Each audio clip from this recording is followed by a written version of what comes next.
بسم اللہ الرحمن الرحیم الحمد للہ رب العالمین والصلاة والسلام علی سید الانبیاء والمرسلین۔ Welcome to my YouTube channel Islamic Ruhaniyat. حدیث مبارکہ کا مفہوم روایت میں آتا ہے، جو کوئی روزانہ 1000 بار درود پاک پڑھے گا اس وقت تک مرے گا نہیں جب تک جنت میں اپنا مقام نہ دیکھ لے۔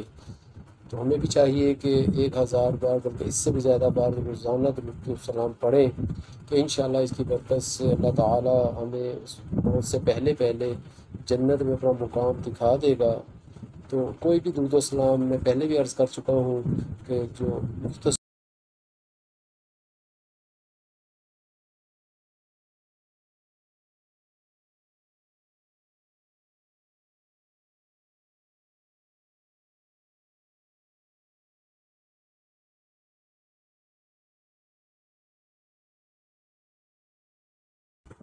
حسد ایک ایسی بیماری ہے کہ حسد انسان کی تمام نیکیوں کو جلا کر ایسے راکھ کر دیتی ہے، جیسے حدیث مبارکہ کا مفہوم ہے کہ حسد گناہوں کو ایسے کھا جاتا ہے جیسے آگ سوکھی لکڑیوں کو کھا جاتی ہے۔ تو ہمیں بھی حسد سے بچنا ہے۔ حسد اس کو کہتے ہیں کہ جیسے ہم کسی کی نعمت دیکھ کر، کسی کی اچھائی، کسی کی خوبی، کسی کا روپیہ پیسہ، گاڑی بنگلہ، کسی کی خوبیاں دیکھ کر جلے، جیلس ہوں اور ہم یہ خواہش کریں کہ یہ چیز اس سے چھن جائے اور ہمیں مل جائے، تو اسے حسد کہا جاتا ہے۔ ایسی دل میں جو خواہش پیدا ہوتی ہے اسے حسد کہا جاتا ہے۔ حسد کے معاملے میں ایک محمود و ایاز کا واقعہ بڑا مشہور ہے کہ محمود غزنوی جو بادشاہ گزرا ہے، ایاز اس کا ایک بڑا فرما بردار غلام تھا، اور اس کے دربار کے باقی درباری اس کی اس منزلت سے، اس کی اس مقام سے جو محمود غزنوی نے اسے عطا کیا تھا، حسد کرتے تھے۔ ایک دن انہوں نے یہ سوچا اور یہ پلان بنایا کہ ہم کسی نہ کسی طریقے سے ایاز کو بادشاہ محمود کے دربار میں بے عزت کریں گے۔ چنانچہ انہوں نے دیکھا کہ ایاز کسی رات کے وقت میں اور صبح کے وقت میں ایک کمرے میں جاتا ہے اور وہاں ایک بکسے کو کھول کر دیکھتا ہے اور اسے بند کر دیتا ہے، اور پھر اپنے کمرے کو تالا لگا کے واپس آ جاتا ہے۔ انہیں ایک موقع مل گیا، انہوں نے یہ سوچا، وہ حسد میں گرفتار تھے، انہوں نے یہ سوچا کہ ہم محمود بادشاہ سے اس بات کی شکایت کریں گے۔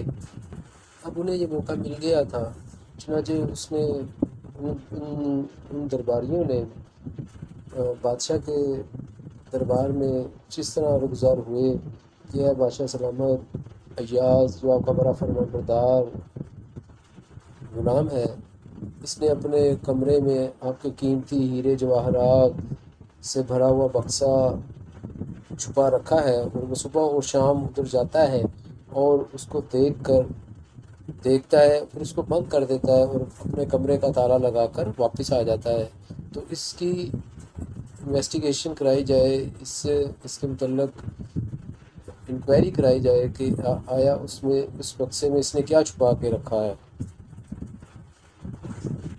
چنانچہ بادشاہ نے اپنے درباریوں سے کہا کہ اس کے کمرے میں جاؤ اور اس کا جو بکسہ ہے وہ اٹھا کے لاؤ کہ دیکھا جائے کہ اس کے اندر کیا ہے۔ جب وہ بکسہ لے کر آئے درباری، تو سب نے دیکھا کہ اس کے اندر نوادرات کی بجائے، ہیرے جواہرات کی بجائے ایک تہبند اور ایک پھٹا پرانا کرتا ہے۔ بادشاہ نے استفسار فرمایا کہ ایاز یہ کیا ہے؟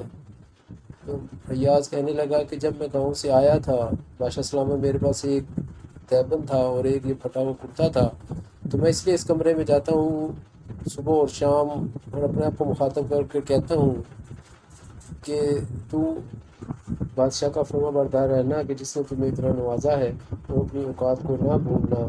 اس پر بادشاہ سلامت محمود نے ان درباریوں کی طرف دیکھا کہ جو شکوہ شکایت کر رہے تھے، اور مسکرایا۔ تو اس سے یہ سبق ملا محترم ناظرین اور سامعین اور یوٹیوب چینل کے میرے دوستوں، کہ ہمیں حسد سے بچنا چاہیے. کہیں ایسا نہ ہو کہ کسی کی خوبی دیکھ کر، کسی کی اچھائی، کسی کی روپیہ پیسہ گاڑی دیکھ کر ہم اس سے حسد کریں اور ہم اپنی نیکیوں سے ہاتھ دھو بیٹھیں، اور کل قیامت کو ہمیں پتہ چلے کہ ہمارے نامہ اعمال میں یہ نیکیاں موجود ہی نہ تھیں. اللہ تعالیٰ ہمیں حسد کی آگ سے بچائے، ہم سب کو حسد سے بچنے کی توفیق عطا فرمائے. اس کے عوض، اس کے بجائے ہمیں رشک کرنا چاہیے. رشک یہ ہے کہ کسی کی نعمت کو دیکھ کر، کسی کی اچھائی کو، کسی کے روپے پیسے کو، کسی کی دولت کو دیکھ کر، کسی کی گاڑی کو، کسی کے بنگلے کو، ہر غرض کسی کی خوبی کو دیکھ کر ہم یہ رشک کریں کہ یا اللہ جیسے تم نے انہیں دیا ہے یا اللہ ہمیں بھی نواز. یہ دعا کرنا اور اس طریقے سے رشک کرنا یہ جائز ہے اور رشک کرنا چاہیے. اللہ تعالیٰ ہمیں حسد سے بچائے اور رشک کرنے کی توفیق عطا فرمائے. میرے چینل کو سبسکرائب کیجیے گا، ویڈیوز کو شیئر اینڈ لائک کیجیے گا. جزاک اللہ خیرہ. السلام علیکم ورحمۃ اللہ.